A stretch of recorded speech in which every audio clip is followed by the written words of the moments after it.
What is up, everybody? This is Jonathan Washburn, hashtag the Dean of Mortgages, coming at you on this beautiful fall morning. Football weather. It is awesome outside. The Ryder Cup was last week. The United States of America kicked Europe's butt. It was amazing. Got some cool things to talk to you about today. So let's get into it. All right. Number one, what is going on with interest rates? Some of you have probably heard that interest rates are on the rise a little bit. Are we going back to the 80s? I remember my mom, I think her first ever mortgage interest rate was like 14, 15%, something crazy. No, we're not going back to the 80s, but interest rates have ticked up a little bit. I'm going to show you something that may not look all that relevant to you. All right, this is a chart of mortgage-backed securities. Basic way of looking at this is as follows. All right, the higher up on this chart these little bars get, the lower interest rates are, and the lower they get, the higher interest rates will be. Okay, so this is the last 3 months. As you can see, this mortgage-backed securities have been going down a little bit, which means interest rates have gone up a little bit. Okay, but if we zoom out, if you look at the last, this should be the last 6 months. You can see that we are right about where we were. Back in April. Okay. Yes, rates got better in May. They got better in August, but we are still right around at the same place that we were back in April. If you zoom out even further, this should read the last 3 years.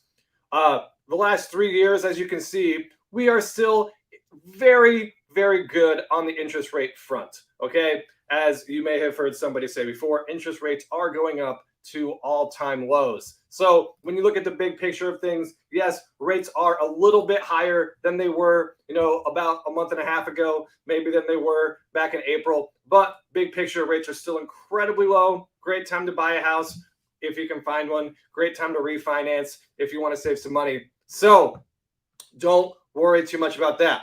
Another thing I wanted to talk to you about is this.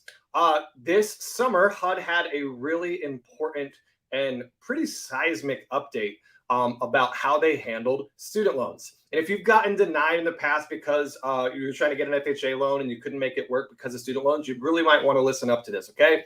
Here's what the old rule said before August. If you had student loans and it didn't matter how much you were paying on them, didn't really matter anything, okay? The old rule said this. If you had student loans, you had to use 1% of the total amount that you owed or a fully amortizing monthly payment, okay? So if you had $100,000 in student loans back in March, it didn't matter what your payment was. You could have been on an income-based repayment plan where you were only paying like $300-400 a month. We had to use 1% of that total balance. So in your DTI, when you were trying to qualify for a mortgage, we had to pretend like you had $1,000 a month interest payment or student loan payment. That is a pretty big deal, okay?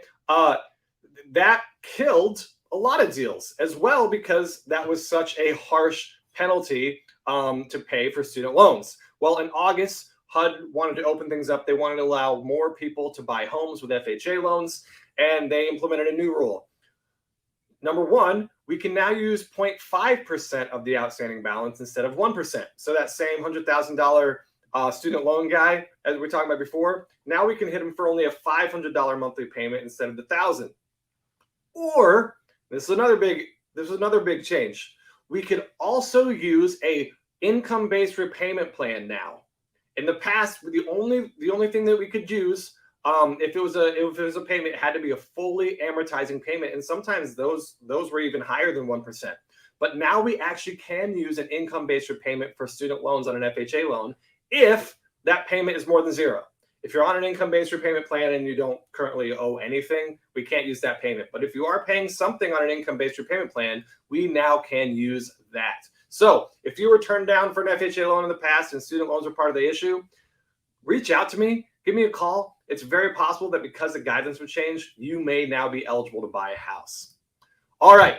We missed the NFL picks last week because I was at the Ryder Cup with my guy, Ben Durhammer. Ben, if you're watching, shout out to you. We brought good luck to our boys this year. We had a dominating 19-9 victory over the Europeans. It was wonderful.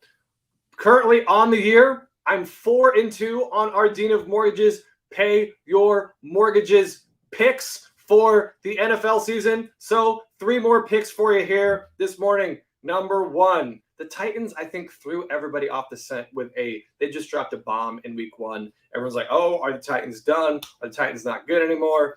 And amazingly, we've got a great defense with a great coach going into New York to play against one of the most hilariously incompetent rookie quarterbacks we've seen in a long time. Have you seen this kid throw the ball? He's throwing it up for grabs every other play, seemingly. I think the Titans are going to go into New York and smash the Jets.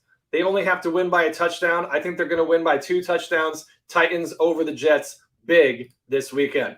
Number 2, Texans are going to Buffalo.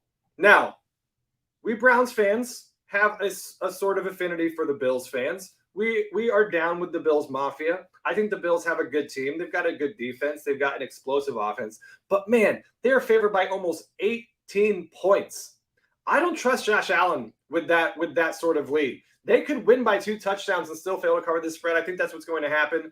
The Texans are actually pretty well coached. They run a clean system. Yeah, they've got quarterback problems right now, but I think they're going to keep this game a lot closer than most people think.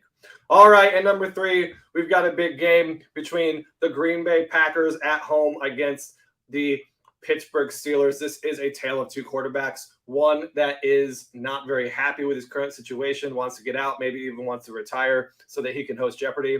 And the other is just bad at football. I'm sorry. The Packers are going to walk over the Steelers this weekend. Ben Roethlisberger is statistically the worst quarterback in the NFL. I see no reason to think that that's going to change in Lambeau Field. Steelers will lose big. Packers by 6.5. Take them and the points. All right. DeanOfMortgages.com, YouTube.com/C/DeanOfMortgages. Reach out to me on Facebook, YouTube, Instagram, TikTok. John Washburn here. Dean of Mortgages. School is